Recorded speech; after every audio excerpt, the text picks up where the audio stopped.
someone out Hey, there and who what would is going on, benefit everybody? from It's our Zero aid here, back right with now. more Diablo action. And today we are talking about the physical Legion of Daggers build. And we talked about this in the patch 2.1 prep video, about how physical Witch Doctors, in my opinion, were going to be the way to go. And keep in mind that this is kind of version 1 of the build, right? Because there's a lot of work that has to go into creating your builds now with these legendary gems that have been introduced in 2.1. So this build will constantly be evolving until I get it to where I want it to be. Obviously, we need to incorporate the Hellfire Amulet into this build still. Still need a Star Metal Kukri, but you know, RNG is what it is, and sometimes it takes a lot longer than we want to get what we want, right? So let's talk about the most important things right off the bat, okay? We have to remember that we need to fuel our dagger wielding fetishes with crit hit chance, crit hit damage, attack speed. So we're going to want at least 1.8 attack speed. You want at least 50% crit chance, and then as high crit damage as you can possibly get. Okay, right now I'm seeing it at 339. It's a little bit lower than I'd like. I'd like it more around 400, but I had to make some sacrifices to work in another gem. Okay, so let's talk about the gear that we're running, alright? We're obviously running a Mask of Jerem because we want the pet damage. That's a given. Ideally, you would have crit chance on here. I do have one with crit chance on it, but just to show you guys, where is it? Okay, so here I got one that has no, that's not the right one. Where is it? There it is. So I have one that has 78% pet damage on it, right? But my other one without the crit damage has 91% pet damage, and it's kind of a give and take here, right? I mean, you can see it gives me more damage because of the crit chance, but realistically it takes away the damage from my pets, and it's kind of it's on a scale, and you have to kind of judge for yourself. What do you want more? Do you want the more crit chance, or do you want the more pet damage? If you're already at 50% crit chance, then the pet damage is more ideal, and you want int and bite on it as well, right? So getting one with int, bite, crit damage, and really high pet damage, or crit chance and really high pet damage, is easier said than done, obviously. Okay, so that's why I'm using this one over the crit hit chance one. Okay, so that's a 100% must-have, Mask of Jerem. Okay, next 100% must-have is a Tasker and Theo, preferably trifecta if you can get it. So get the best Tasker and Theo you can get. Okay, we are running a 4-piece Zunimasa's set with the Ring of Royal Grandeur. I'm using the chest. Make sure you have Fetish Army damage on your chest. That is very important. You must have it as high as you can get it, okay? We're using the boots, int, bite, armor, move speed. That's a great roll. That's what you want on there, okay? And we are using the Zunimasa's Mojo. Also, you want Fetish Army damage on there as well, as high as you can get it, okay? 15% is obviously what you're shooting for on there. Okay, next up we're using 3-piece Oghilds, also with the Ring of Royal Grandeur. And again, on your shoulders, you're going to want int, bite, armor, and Fetish Army damage. And on your bracers, you want physical skills as high as you can get it, int, bite, and crit hit chance. Okay? Next thing, I am using the Renho Flare because I still have yet to find a Star Metal, and that's fine. You're going to want intelligence and attack speed on this. That's what you want, okay? Intelligence, attack speed on your Renho Flare, and then throw an emerald in there, as good as an emerald as you have. Okay, next up I'm using a 3-piece Blackthorns, also with the Ring of Royal Grandeur. The 3-piece makes for some really good set bonuses. The 4-piece is good, but I'm going to talk about why I don't run that right now in a second, okay? So we get the extra vitality, and we get reduced damage from elites, and increased damage from elites there. That's 10% on both of those, right? And then if you look over at Oghilds, we get another 15%. So you're talking 25% increase, right? So that's fantastic. Now let's talk about our amulet, guys. Why am I not using the Blackthorn's Dunsing Cross to make the 4-piece case? Because I do have a very nice one in crit damage, crit chance, and a socket, so it's perfect for adding in a legendary gem. Desecrator, Molten, and Plague are a lot easier to deal with and sustain yourself with than, say, Arcane or Lightning. So I think, personally, my preference is to go with either a Zephyrian Amulet to soak up lightning damage, or the Countess Julia's camo. I would go with this over the Countess Julia's because there's so much lightning coming off the elites, but this amulet just isn't too shit hot. It's just not, right?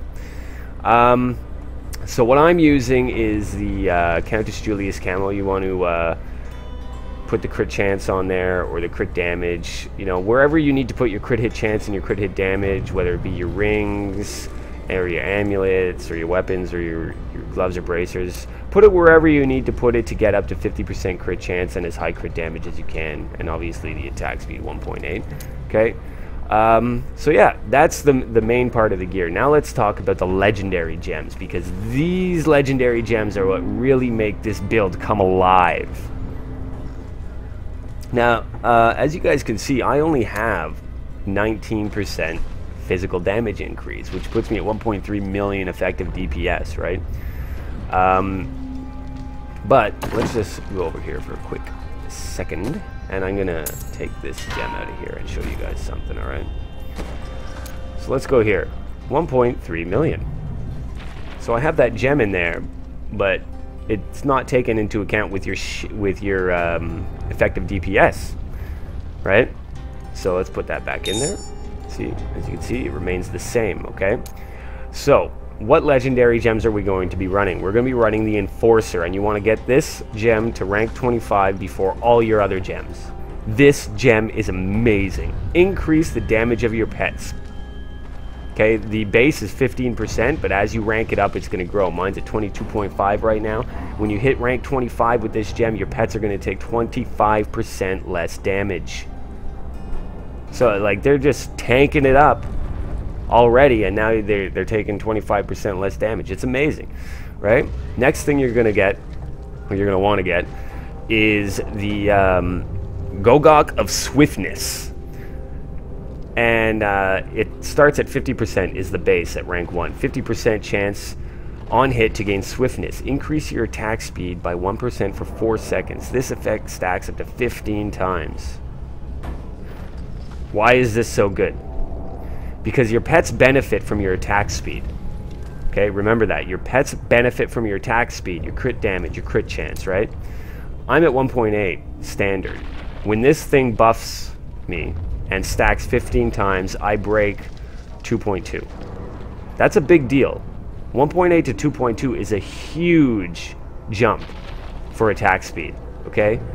That just means your pets are going to be hitting way faster, okay? And this thing is just great. And then look at the secondary. I haven't unlocked it yet, but once I do, gain 1% cooldown reduction per stack of swiftness. Seriously? Come on, that's baller right there. Okay, so this is a great gem to have. Next thing I have is the Bane of the Trapped. Increased damage against enemies under the effects of a control impairing effects. And the secondary is gain an aura that reduces the movement speed of enemies within 15 yards by 30%, which effectively puts a control impairing effect on them. So this gem synergizes itself, right? The secondary and the first affix synergize together very well, right? Now then, let's look at the skills, okay? And why am I... This is the main reason we're running the Bane of the Trapped, okay? Let's take a look at the skills. I'm running Plague of Toads, Addling Toads, which, as we all know, confuses the enemy. So all these enemies that are confused are now taking 15% more damage because they're under control impairing effects. So that's a big one, right? Next up, we're using Piranha's Wave of Mutilation, okay? I use this instead of Piranhado because I like that it cools down way faster. And that's basically the only reason. The choice is up to you. Perhaps you like Piranhado better than Wave of Mutilation. I like this. Okay, and any enemy that's hit by it's going to take 15% more damage. Obviously, Fetish Army, Legion of Daggers. This is our main damage dealer. Okay. Summon Zombie Dogs. I kind of have been switching back and forth between Lifelink and Leeching Beasts. to kind of figure out what I prefer, and so far I haven't decided which one I like better. We'll kind of see as the build evolves. As I said, this is version 1, guys. Okay, if you have a lot of life on hit, leeching beasts will definitely be better for you, though. I can say that.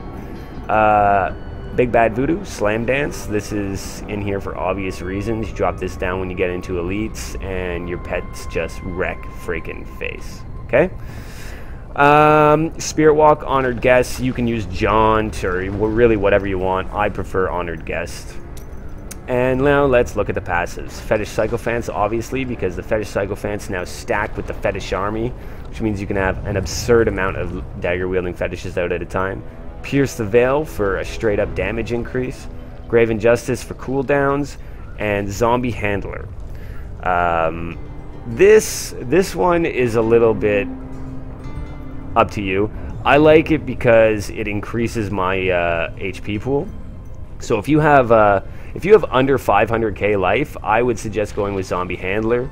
Otherwise, you know, there's any number of things you could be using. You could use Jungle Fortitude.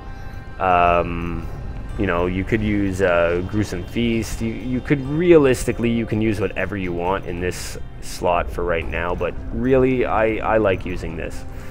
And that's it. You could also use Fierce Loyalty to give you increased movement speed when you're going between packs. Or you could even increase the damage of your zombie dogs. But realistically, for me, the zombie dogs, I mean, they do okay damage. You definitely want to run a physical zombie dog. Okay, don't forget that. Leeching Beasts or Lifelink for sure. Like, they're going to do okay damage, but really the most of your damage is going to come from the dagger-wielding fetishes. But really, for me, they're more of a hindrance to the other mobs. Alright, so let's do a little run here, guys, and show you how the build works in action, okay? Let's just run to... we'll do the core of Eret, that way we can hopefully do some elites and a boss. Get our boys out here. Yeah, sure, I'll grab Fortune, why not?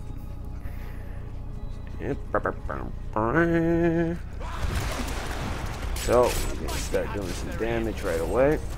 Now here, let's take note of this. See how these guys are confused? That means they're taking 15% additional damage from my legendary gem there.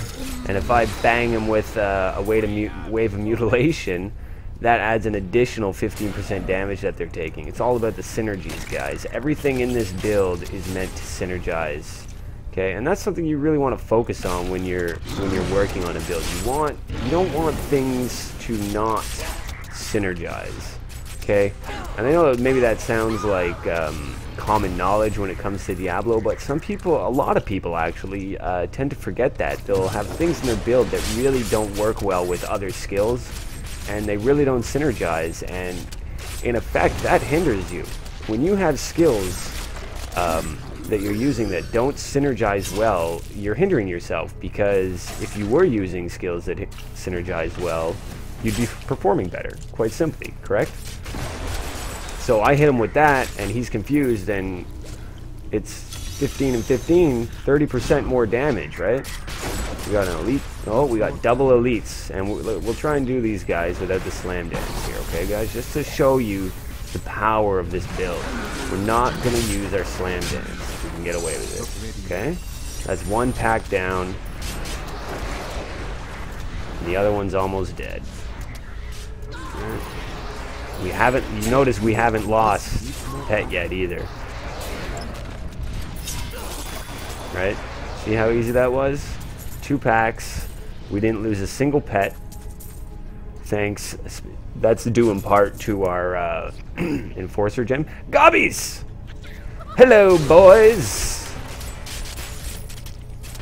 Give me that treasure realm. Give it to me.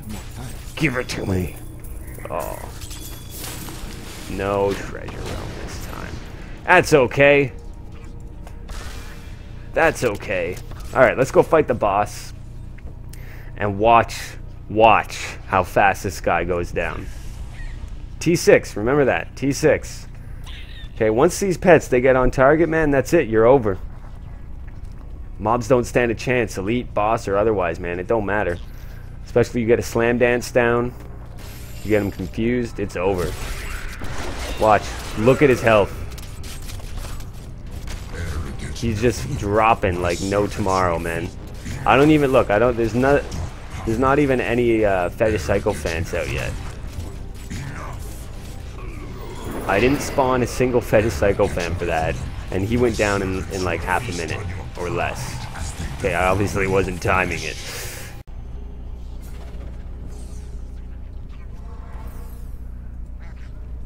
Alright, guys. Alright. So that's the build, guys. I hope you enjoyed it. I hope you learned something that maybe you didn't know before. And I hope it's opened your eyes, if you didn't already know, that a physical Fetish Army Witch Doctor is the way to go. Okay? I mentioned this before, guys, in my 2.1 prep video, that this was going to be the way to go. I mentioned, you know, preparing and getting these certain pieces of gear together. This was a while ago now. So if you did not prepare and you watched that video, then shame on you. I told you it was coming. I told you physical witch doctors would be the way to go, okay? Again, this is version 1 of the build. It's going to continue to evolve. I'll continue to make more videos on it. I also have some other videos planned for the giant poison dog. If you're interested in keeping on with the giant poison dog, I don't know how many people are still trying to run that or not, but I have some builds in mind using some legendary gems that really will beef the freaking crap out of that build like no tomorrow. So look forward to that. Hopefully I can get a video up on that subject for you sometime next week. I'm going on vacation from work soon for 2 whole weeks, so I think I'm also going to be live streaming. Got a week left of work, and then I'm off for 2 weeks, so I might do some live streaming during those 2 weeks, guys. So let me know if you have any interest in seeing some live stream happening on Twitch. If there is any interest, it'll kind of persuade me more to do it. Anyway, thank you for coming by. Like, comment, subscribe. Thank you very much for watching, and later.